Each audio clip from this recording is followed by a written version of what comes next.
जय गुरु जी। मेरी तरफ से सारी संगत को नमस्कार, आदाब, सत श्री अकाल। मैं गुरु जी के साथ 1996 में जुड़ी। मेरी टांगों में बहुत तकलीफ थी। मेरी बहू कहती मेरे मासी जी जाते हैं जस्टिस अमरवीर गिल की वाइफ, तो आप भी चलो अम्मी। मैंने कहा बेटा मैं तो ऐसे किसी गुरु के ऊपर भी यकीन नहीं करती, मैं तो गुरु ग्रंथ साहब के ऊपर यकीन करती हूँ, मैं तो जाऊँगी नहीं। उसके बड़ा फोर्स किया। मैं दूसरे तीसरे दिन तैयार हो गई। जब मैं गई वहाँ पे गुरु जी को मत्था टेका, गुरु जी ने मेरी तरफ देखा और उधर से अमरवीर गिल साहब की वाइफ भी उठ के खड़ी हुई। तो उसके कहते आ गई तेरी कुड़मनी? तो कहती हाँ गुरु जी। तब हम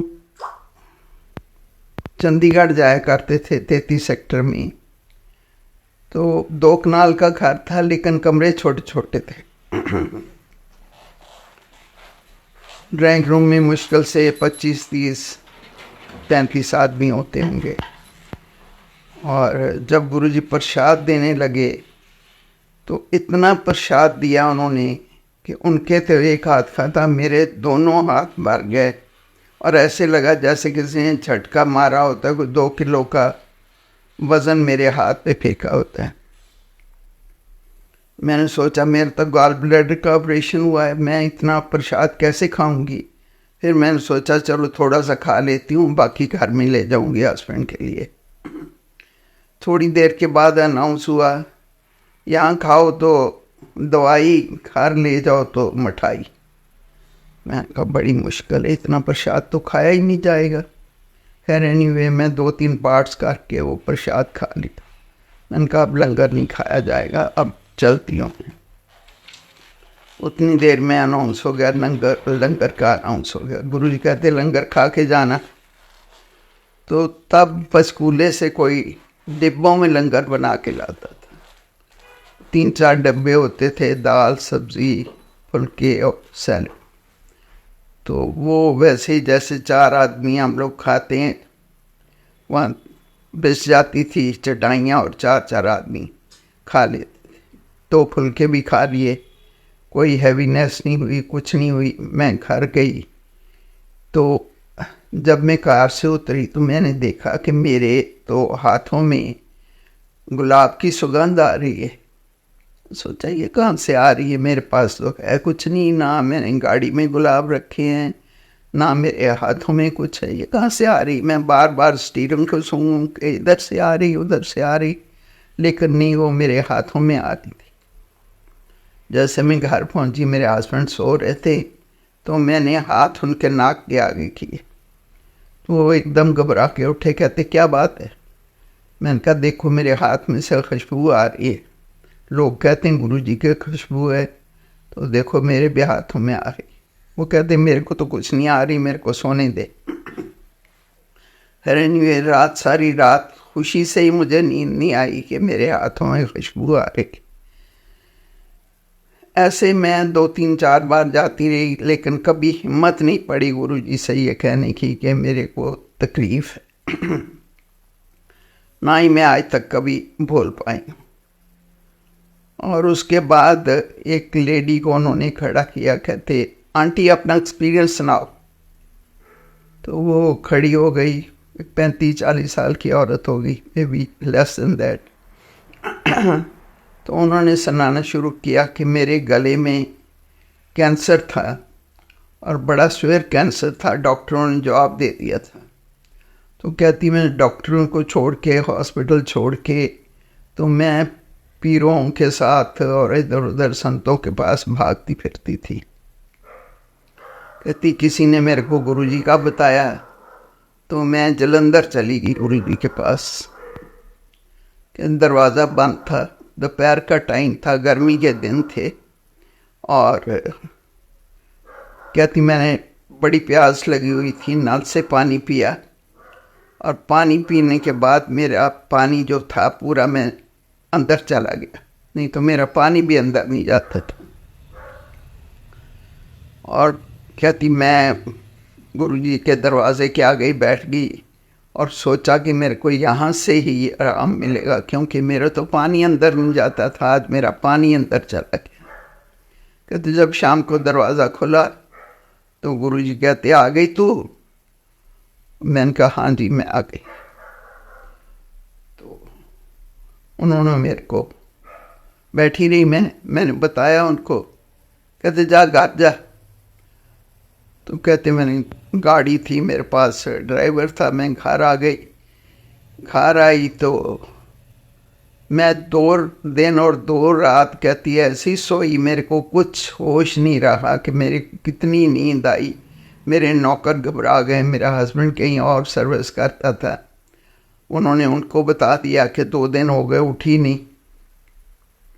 कहते जब मैं 2 दिन के बाद उठी तो मेरे गले में कोई दर्द नहीं था, कोई तकलीफ़ नहीं थी, गले में कोई स्वेलिंग नहीं थी। मैंने फटाफट हाथ मारा अपने गले को और देखा कि कुछ नहीं है। कहती फिर मैं उठ के जल्दी से शीशा देखा तो मेरा गला एकदम नॉर्मल था। तो मैंने सब अपने नौकरों को कहना शुरू किया कि देखो मैं ठीक हो गई, देखो मैं ठीक हो गई। कहती फिर मैं शुक्राने के लिए गुरुजी के पास फिर दोबारा गई तो उन्होंने कहा देखा ना ठीक कर दिया तेरे को। कहती फिर मैंने सोचा कि गुरुजी शिव हैं और मैं आज से शिव का व्रत रखा करूँगी।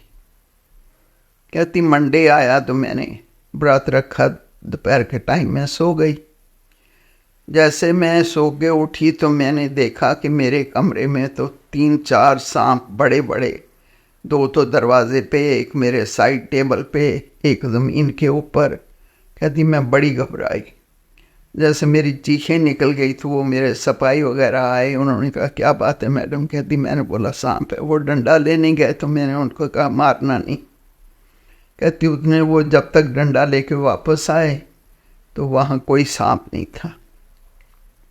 मैं फिर गुरुजी के पास गई कि गुरुजी ये क्या कौतक है, मैंने तो व्रत ही रखा था। तो कहते तेरे को किसने बोला था व्रत रखने के लिए? कोई व्रत शर्त नहीं रखना। तो वो उसने अपना एक्सपीरियंस बताया। तो पहले पहले यकीन नहीं होता, मुझे ऐसे लगा कि देखो गुरुजी जैसे अपनी मशहूरी कर रहे हैं। खैर एनीवे आस्ते आस्ते इतना यकीन बना गुरुजी के ऊपर कि आज तक मेरे को, मैं गुरुजी के सेवक हूँ और मैं गुरुजी के चरणों की धूड़।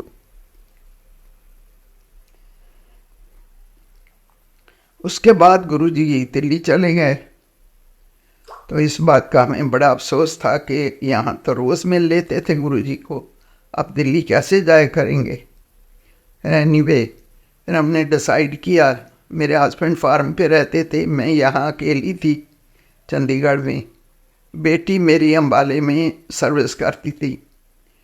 तो मैंने उससे टाई अप किया, मैंने कहा बेटा मैं सैटरडे को तेरे पास आ जाया करूँगी ड्राइवर के साथ, तो हम सैटरडे को गुरुजी के पास जाया करेंगे और सैटरडे ही रात को वापस आ जाया करेंगे। कहती ठीक है मामा। वैसे ही हम करते रहे, कई चिर किया हमने। जब सर्दी आई तो मैंने सोचा कि गुरुजी के पास खाली हाथ तो मैं कभी भी नहीं गई थी। अपना जो फूल वगैरह या कुछ गुरुजी के बेटा के लिए लेके जाते थे। तो मैंने सोचा अब सर्दी आई है तो साग लेके चलती हूँ। मैंने साग बनाया ढेर सारा और उसकी जो मेड थी वो रोटियां बड़ी अच्छी बनाती थी मक्की की। तो मैंने यहाँ से उसको टेलीफोन कर दिया, मैंने कहा संतोष बेटा 2-2.5 किलो की रोटी बना लेना मक्की की। उसने वो रोटियां बना ली। हम लोग दोपहर को निकल गए गुरुजी के पास। रास्ते में जाते मैंने अचार खरीदा, मैंने कहा चलो ये पानीपत से पचरंगा खरीदे। गुरुजी जब हम पहुंचे वहाँ पे तो गुरुजी अपने कमरे में थे, एम्पायर स्टेट की बात है। मैंने वो सब जाके किचन में रख दिया। गुरुजी सीधे आए, हमने मत्था टेका, बैठ गए, कीर्तन हुआ, शब्द कीर्तन लगा हुआ था, सुनते रहे। जब शाम को लंगर का टाइम आया तो गुरुजी ने अनाउंस किया आज पंजाब से साग आया है और मक्की की रोटी आई है। मैं कहूँ भाई साग तो ठीक था लेकिन मक्की की रोटियां 25-30 ही होंगी। मैं कहूँ कहाँ पूरी आएंगी, ये तो पूरी नहीं आनी, आगे से ज़्यादा बनवा के लाया करो। तो वो जब सब खाने लगे तो मैंने देखा कि रोटियां ख़त्म ही नहीं हुई, इतनी ज़्यादा रोटियां बन गई गुरुजी की मेहर से। और ऐसे ऐसे एक्सपीरियंस हुए गुरुजी के साथ। हमेशा गुरुजी की मेहर रही हमारे सर पे। फिर मेरा ब्रदर इन लॉ दिल्ली में पोस्टेड था, मेरे हस्बैंड का छोटा भाई जो जनरल MP सिंह है। तो हम उनके पास जाया करते थे क्योंकि मेरे फादर इन लॉ उनके पास रहते थे। तो मेरे हस्बैंड कहते थे मैंने अपने डैड को मिलने जाना है, तो हम लोग वहाँ चले जाया करते थे। पहले दिन तो मैं अपने हस्बैंड को ले गई एम्पायर स्टेट, गुरुजी के पास गए, मत्था टेका, सब कुछ किया। तो मेरे हस्बैंड कहते गुरुजी मेरे को तो नाम दे दो। कहते संधू है ना जो वो जट्टों के मरासी होते हैं, ये कुछ ना कुछ मांगते ही रहते हैं। और उसके बाद हम दोबारा गए जब, तो मेरा ब्रदर इन लॉ कहता कि भाभी जी आप तो हम दोनों भाइयों को इकट्ठा नहीं बैठने देते, मैं शाम को ही फ्री होता हूँ और तभी हमने पीनी होती है और आप हमको मेरे भाई को उड़ा के ले जाते गुरुजी के पास। ये कैसा गुरु है आपका? मैंने कहा तूने देखे ही नहीं, मेरे गुरुजी बहुत अच्छे हैं। और वो कहता अच्छा भाई साहब को तो रहने दो, आप अपनी भतीजी को ले जाओ, इसको ले जाओ साथ। तो मैं उसको ले आई, मैंने इंट्रोड्यूस कराया गुरुजी को कि ये मेरी भतीजी भी है और मेरी देवरानी भी है। गुरुजी बड़े खुश हुए। और जब हम चलने लगे तो उसको कहते हैं अपने जनरल साहब को लेके आना। वो मेरे को रास्ते में कहती है तो मानते ही नहीं है आंटी, ये कहाँ आएंगे, मेरे भी आज लास्ट टाइम है, मैं भी इसके बाद कहाँ आ सकूँगी। अब वो तो इतने गुरुजी के भक्त हो गए कि मैं पीछे रह गई, वो आगे निकल गए।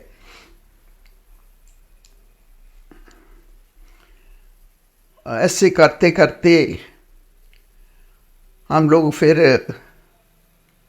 दोनों माँ बेटी अम्बाला से, वो अम्बाला से, मैं चंडीगढ़ से, हम लोग हर हफ्ते जाया करते थे। फिर कोई टाइम आया जब मेरा दिल करता था हफ्ते में 2 बार भी दिल्ली चली जाऊं, तो हम लोग जाते थे रात को। गुरुजी को सब मेहर उनकी पता था उनको। कई बार हमको 11 बजे ही कह देते थे, 11:30 अब जाओ, और कई बार कहते थे 4 बजे तक बैठा के रखते थे कि अभी नहीं जाना, ये मेथी की परांठी बन रही हैं, खा के जाना। ऐसे करते करते गुरुजी से बहुत प्रेम हो गया, बहुत उनके साथ लगाव हो गया। मेरी सारी फैमिली, मेरी लड़कियां, मेरे दामाद, मेरे हस्बैंड, मेरे ब्रदर इन लॉ, सब जुड़ गए हम लोग। मेरे फादर इन लॉ भी जाना शुरू कर दिया, वो पक्के राधा स्वामी थे। और जब वहाँ से आए तो मेरे हस्बैंड कहते क्यों डैड कैसे लगे आपको? तो कहते भी बहुत पहुँचे हुए। वो भी अपनी, मेरे फादर इन लॉ भी बहुत भक्ति करते थे। तो ऐसे करते करते गुरुजी से मिलाप होता रहा। एक बार मेरे हाथ पे बहुत बड़ा जख्म था, पता नहीं तो वो सोराइसिस थे, पता नहीं क्या था, और इतना भद्दा लगता था जैसे वही मांस का लुथड़ा पड़ा होता है ना, चारों तरफ कांटे कांटे, और बड़ा सा जख्म इस अंगूठे के पास हाथ पे। तो मैंने अपनी बेटी को बोला, दोनों बेटियां मेरे साथ थी, एक लंदन से आई हुई थी, एक अम्बाला से थी। मैंने कहा बेटा बोलो गुरुजी को मेरे हाथ का कुछ करें, मैं तो बाहर नहीं हाथ निकाल सकती, इतना बुरा लगता है। तो बड़ी बेटी कहती है मैंने तो प्रे कर दिया है, अपने आप ठीक हो जाएगा मम्मी, मेरे तो बोलने की हिम्मत नहीं। और वाकई गुरुजी के पास बोलने की कभी हिम्मत पड़ी नहीं थी, कुछ मांगने की हिम्मत पड़ती नहीं थी। जाते थे रास्ते में सब सोच सोच के कि ये बोलेंगे ये बोलेंगे ये बोलेंगे, लेकिन वहाँ जाके ज़बान ऐसी बंद होती थी कि कभी बोलने की हिम्मत नहीं पड़ी। उस दिन पता नहीं मैं कहाँ से हिम्मत जुटा के तो गुरुजी के पास गई, तो मैंने हाथ दिखाया अपना। मैंने कहा ये देखो गुरुजी मेरे हाथ पे क्या हो गया।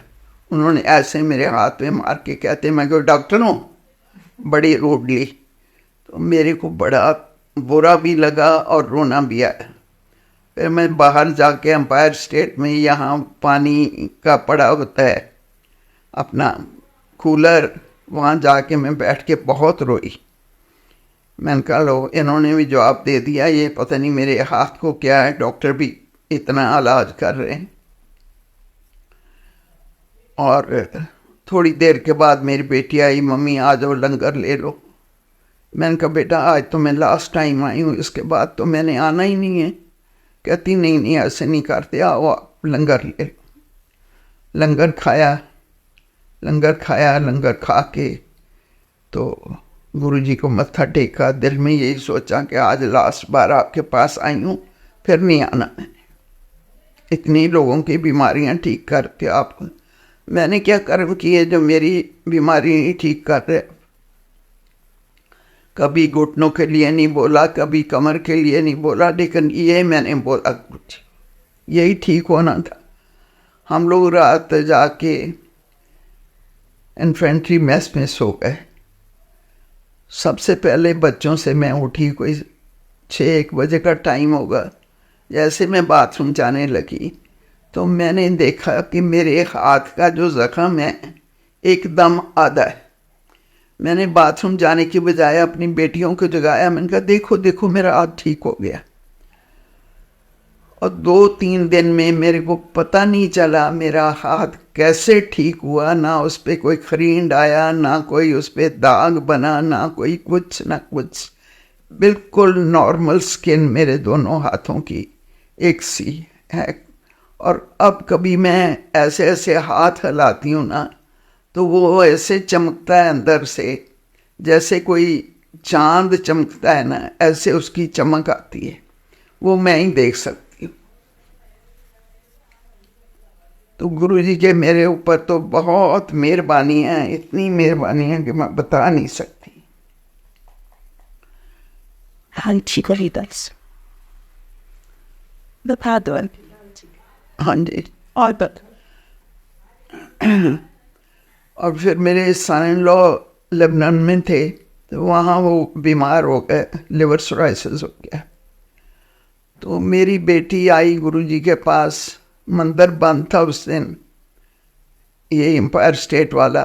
वो बाहर से मत्था टेक के उसने फ्लाइट पकड़ी और लेबनान पहुँच गई। वहाँ गई तो वहाँ के डॉक्टरों ने बोला कि नहीं ये कुछ नहीं हो सकता, ये तो लिवर चेंज ही होगा अब। तो वहाँ से वो लेके इंग्लैंड आ गई मेरी छोटी बेटी के पास। वहाँ भी डॉक्टरों को दिखाया तो उन्होंने भी यही कहा कि लिवर चेंज होगा। तो ऐसे करते करते उन्होंने कहा नहीं अभी नहीं। और फिर डॉक्टर ने ये भी बताया कि शायद थोड़ा बहुत जो है अपने आप ही रिवाइव कर जाता है, आप परहेज़ करो बहुत ज़्यादा और शायद रिवाइव कर जाए। तो मैं अगले हफ्ते फिर रिपोर्ट देख लूँगा। फिर अगले हफ्ता आने से पहले ही वो इंडिया आ गए और यहाँ भी उन्होंने अपना जो ड्रिंक रूम करते थे छोड़ा ही नहीं। तो मेरी बेटी कहती है मम्मी आप जाओ दिल्ली, लाल जी को गुरुजी के पास ले जाना। वो दिल्ली में ही उन दिनों उनका कैंप था। मैंने लाल जी को फोर्स किया, मैंने कहा चलो बेटा गुरुजी के पास जाना है। कहता मम्मी आप जाओ गुरुजी के पास, मैंने क्या करने जाना, जब मैं 60 साल का हो जाऊंगा तो मैं भी गुरुजी के पास चले जाया करूँगा।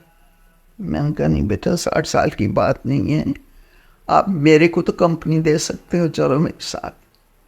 चला गया बड़बड़ाता हुआ। खैर एनीवे वहाँ जाके सबसे पीछे बैठ गया।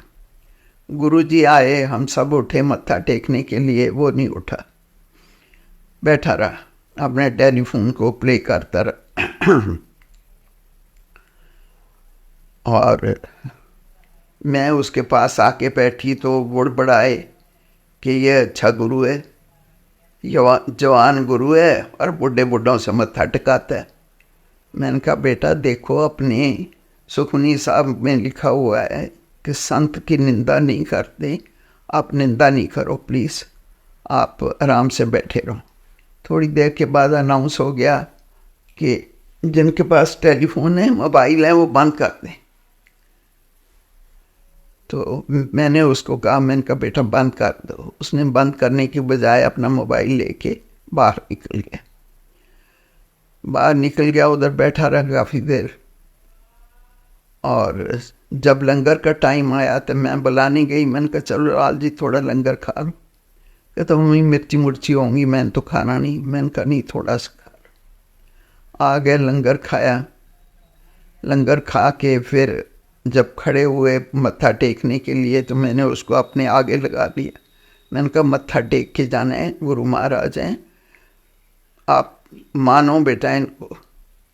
आगे खड़े हो गया, मत्था टेका। गुरुजी ने प्रसाद दिया, प्रसाद ले लिया। प्रसाद लेके हम लोग घर में चले गए। और बाद में मैं वहाँ 1 हफ्ता रही। उस 1 हफ्ते में मैं 3-4 बार उसको लाने में सक्सेस हो गई। आते रहे गुरुजी के पास, पर उसको कोई ख़ास फर्क नहीं पड़ा। फिर मैं एक दिन गई गुरुजी के पास। मैंने कहा गुरुजी, क्योंकि छोटे छोटे बच्चे हैं, आप इन पे मेहर करो। मेरे कहते वो तो कुछ मानता नहीं है, मैं मेहर कैसे कर दूं ऐसे ही।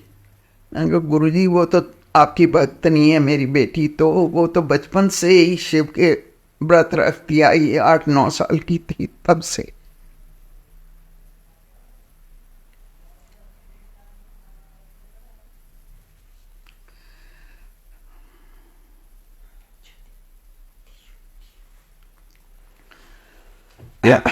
गुरुजी ने इतनी मेहर करी कि वो बिल्कुल ठीक हो गया। उस प्रॉब्लम के बाद वो 16-17 साल उम्र और निकाल गया।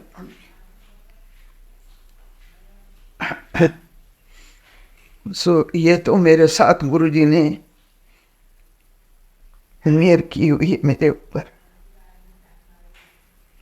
मैं हर वक्त गुरुजी की शुक्रगुजार रहती हूँ, हर वक्त याद करती रहती।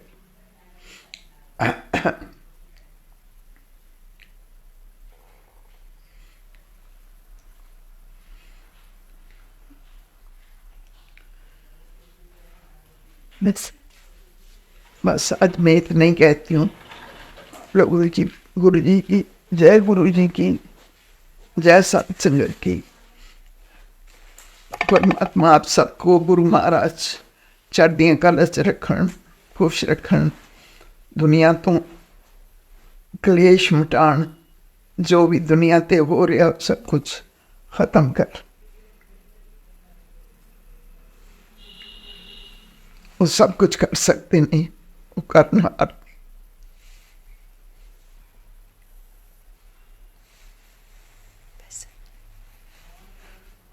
जय गुरु जी।